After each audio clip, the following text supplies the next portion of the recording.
اي شد روحكم مليح. الطيارة العسكرية دي سي 3 اللي خطفات اللي هزات محمد الخامس وولادو الامير مولاي الحسن والامير مولاي عبد الله وهي غاده في السماء، سال لها المازوت ديالها، الكيروسين فيها التم وكانت غاده تطيح في السماء. مهمتي اش غنديرو ما نديرو. شريف العلوي السلطان سيدي محمد بن يوسف غادي يمشي للريزيرفوار، غادي يلقاه خوا وكحوال وقطره ما بقاش فيه. اشنو دار؟ قال بسم الله ودفل في الريزيرفوار بالبركه ديال جدودو عمر داك الريزيرفوار بالكيروسين. الريزيرفوار عمر على الفم.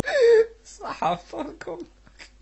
وفرح البيلوت وكملوا طريقهم في سلام وما ماتش محمد الخامس. منين وصلوا لجزيرة كورسيكا فيها الخلو القيفار، دخلوه لواحد البيت بحال السيلون فيه الكرياجات ديال الحديد، وجابوا واحد السبع شهرين ماكل اللحم ودخلوه للسلطان باش ياكلوا. يعني جابوا سبع جيعان باش يقتل السلطان وياكلوا.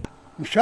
لكن المعجزه اللي غطرا ان سيدي محمد بن يوسف ما خاف ما دهشر ما والو، قرا القران وقال بسم الله ودوز يديه الشريفه على السبع وقال له اقعد. السبع هو يدخل نيابو وزقا وتكالما وريح في الارض وبدا تيبكي بشكل العساس الفرنساوي ديال السيلون. وما ماتش محمد الخامس.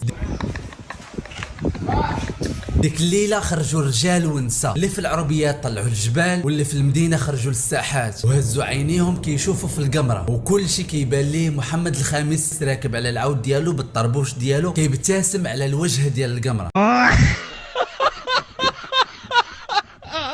الا ما راكش داير ابوني غير ابوني، ادخل الكونت تاعي وكاين فيه بزاف الفيديوهات.